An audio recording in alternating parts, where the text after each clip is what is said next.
Se não contarmos com a força bruta, Ethan e Aiden foram os piores alfas de Teen Wolf, assim, sem pensar duas vezes. Além de serem betas do Deucalion em certo sentido, eles nunca nem ao menos criaram uma alcateia, muito menos tiveram grandes feitos como alfa. A história deles é que, quando rolou aquele massacre do bando do Deucalion e ele passou a recrutar talentos, nessa busca o Lobo Demônio soube de gêmeos, e com a sua expertise, ele sabia que os dois irmãos podiam juntar-se em um corpo só, realizando a fusão. Quando os dois pivetes aprenderam isso, Deucalion mandou que eles massacrassem a sua alcateia e o seu alfa para então participarem da alcateia de alfas do Deucalion. Então, meio que eles não fizeram nada e não eram alfas no sentido tradicional da palavra. Se os gêmeos foram péssimos alfas por falta de oportunidade, Laura foi uma péssima alfa por um motivo semelhante. Cara, ela morreu muito cedo. Laura é a irmã do Derek e foi para ela que a centelha da alfa Thalia Hale passou após a morte da matriarca dos Hales. Depois do incêndio que veio a quase extinguir a sua família, Laura ficou com Derek em Nova York de 2004 até o final de 2010, iniciozinho de 2011, porque até onde os dois irmãos sabiam, foram os Argent que tacaram fogo na sua família. Pro azar da Laura, ela é atraída pelo Peter, que já era meio sociopata, mas aí fora de controle, ele acaba a matando. O que coloca ela tão baixo nessa lista é que ela ficou ali uns bons 8 anos, pelo menos, escondida, sem criar um bando ou mesmo tentar se vingar dos Argents. E quando enfim voltou para sua cidade natal, ela acaba rodando na mão de um ômega todo torto. Então, ela foi um péssimo alfa. O próximo dessa lista vai ser o Peter Hale, e o motivo tá na força dele. Ele quebrou o único tabu dos alfas: não perca o controle. Após passar o lápis na Laura, ele passa a criar uma alcateia, tendo Scott como seu beta transformado e o Derek pela hierarquia. O problema é que o Peter tava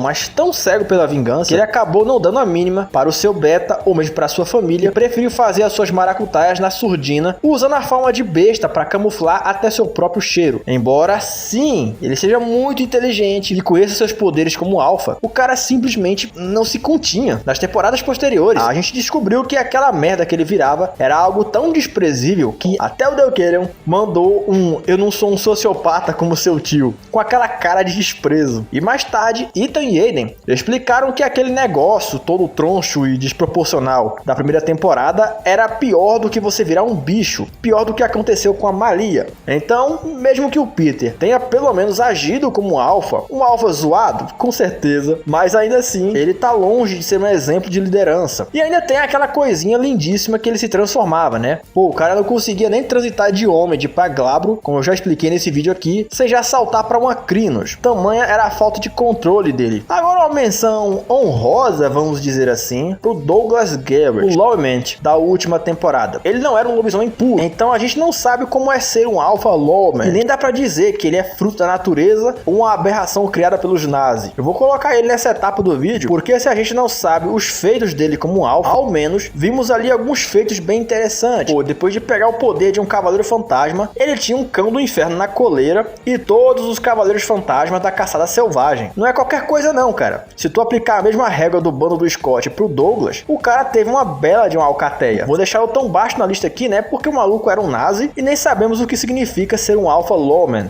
Vamos seguir agora com uma dobradinha, Kali e Annie. Eles estão à frente do Peter porque o Peter meio que só fez cagada, enquanto os dois, se por um lado preferiram matar todo o seu bando, por outro, eles foram alfas bons o suficiente para criar suas próprias alcateias e serem ativos por alguns anos, numa época em que os Argent eram muito mais sanguinários. E o caso deles nem tem muito o que falar, né? Eles foram recrutados pelo Deucalion após os dois matarem todo o seu bando. O Ennis é diretamente responsável pelos olhos azuis do Derek, afinal foi ele que mordeu a Paige. Kali tinha como emissária a mulher que a gente viria a conhecer como Jennifer Blake, então eles foram péssimos alfas. Bom, dito essa dobradinha, seguimos para um personagem polêmico aqui, Derek. Vamos deixar claro, tá? Todo mundo gosta do Derek. Ele é um personagem interessante, ele é sofrido, ele evolui muito na série, e eu não conheço nenhum fã da série que não queira dar a bundinha pra ele.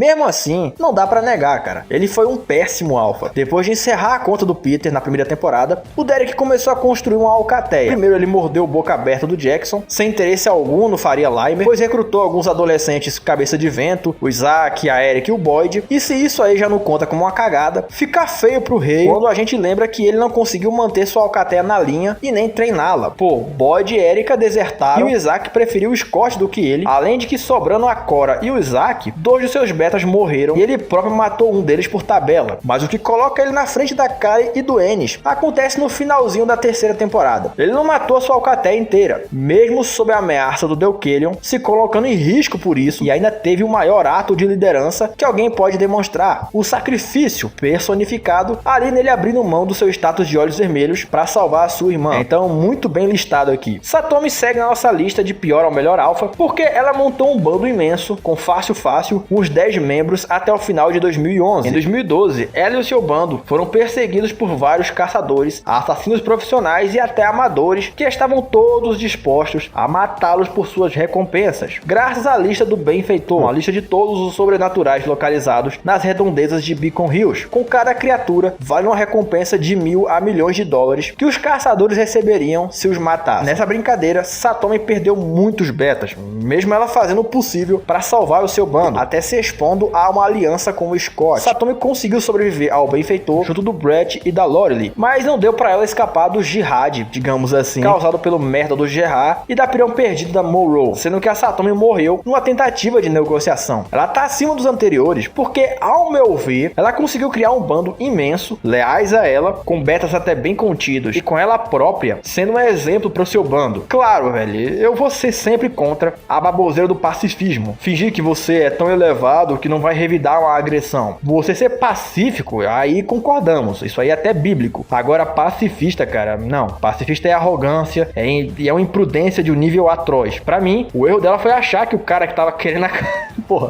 querendo a sua cabeça vai trocar uma ideia. É o que? O Bolsa do Hermes e Renato? Pô, meu, vamos dialogar aí, meu, sem violência, meu!